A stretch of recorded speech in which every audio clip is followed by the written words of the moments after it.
I wanted to make an offer to people who are interested in learning through observing. A lot of us are visual learners, and one of the best ways to have that opportunity is to actually see something in motion versus somebody telling you about it or reading it from a book. So here's an opportunity to have audit lessons. And what those are going to be is you're going to be able to come here and watch me work with a client horse or watch me work with one of my own horses in my goals to produce enough training content to make a video collection.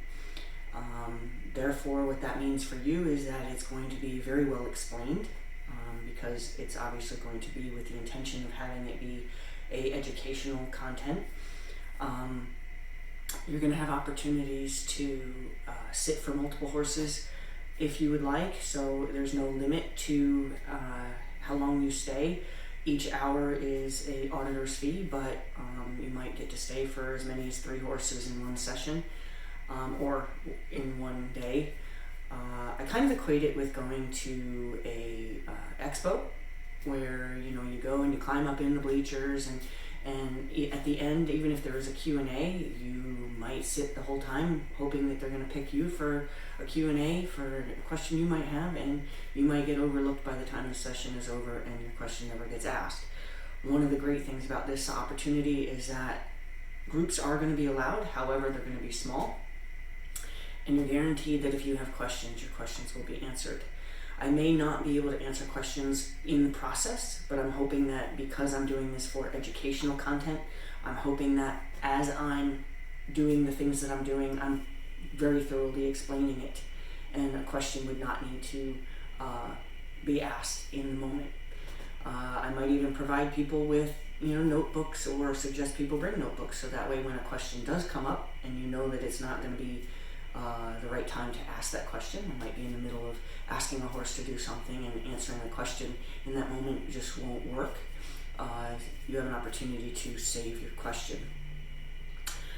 I think this is a great opportunity for people who even own their own horses but maybe can't afford to have me come to their farm. It's going to be at a much reduced rate compared to what it would be if I came and worked with you privately with your horse, or if you came to my farm and worked with one of my horses. It's a different type of lesson. It's a non-hands-on lesson. It's a observational lesson. No different than maybe watching YouTube videos or whatever, but here's an opportunity to actually be present during the actual session and having an opportunity to have an interaction with the trainer. I'm hoping that this appeals to people, and I think one of the things that's going to be necessary is that people are going to need to sign off on their opportunity to have their voices caught on video, because this will all be videotaped. Again, you're not going to be a participant, therefore your image will not be captured on video, but your voice might be. Let's just say you were chatting with your neighbor in the audience and your voice gets caught on video. I don't need that to be a situation for me in terms of having to edit that out in my content. So there will be a waiver for your voice or possibly even your image to be caught on video. Other than that, I think this is a great opportunity. I have horses that are getting ready to be started this year. I have horses that are getting ready to be advanced in their Liberty training. I have horses that are getting ready to have their first year of prep for their being started next year. I have horses that are just, kind of your everyday, what else could we teach them, fun puzzle type stuff. So this is an opportunity for people to come and be part of this video collection, as well as getting an opportunity to see things in an observational level and see firsthand how something is done. You're going to see how things are broken down from when I try it at level 3 of explaining it to a horse and I see that the horse still can't grasp the concept.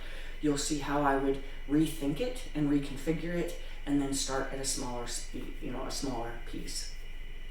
And in that process, I would explain like why I felt it was necessary. I would explain what I'm going to do different to help the horse better understand the small pieces that they already don't understand. And you'll have an opportunity to ask if I didn't properly explain it. You'll have an opportunity to ask why I did what I did.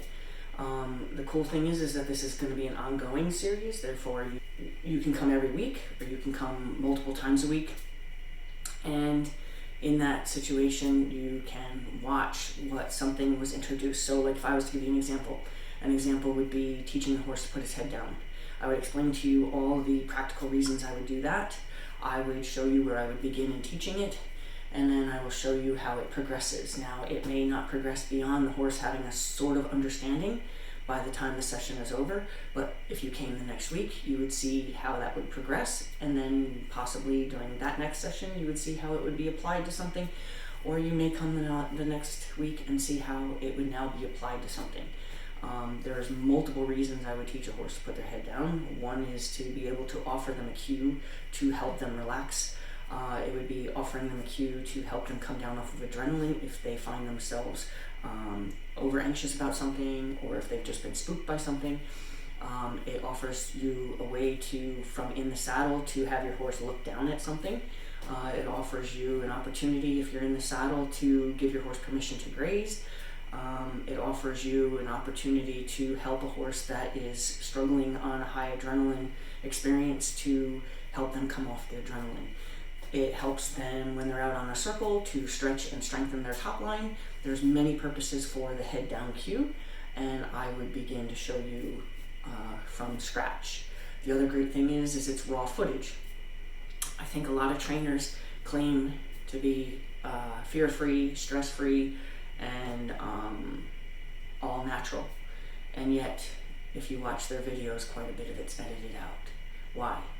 Is it because, yes, in a long session you do have repetition that can become boring, and in my case, what I do with my videos, when I have a long stretch where it's just repetition to help the horse solidify his understanding of something, what I'll do is I'll actually section that piece of the video and run it in fast speed, so you still get to see it.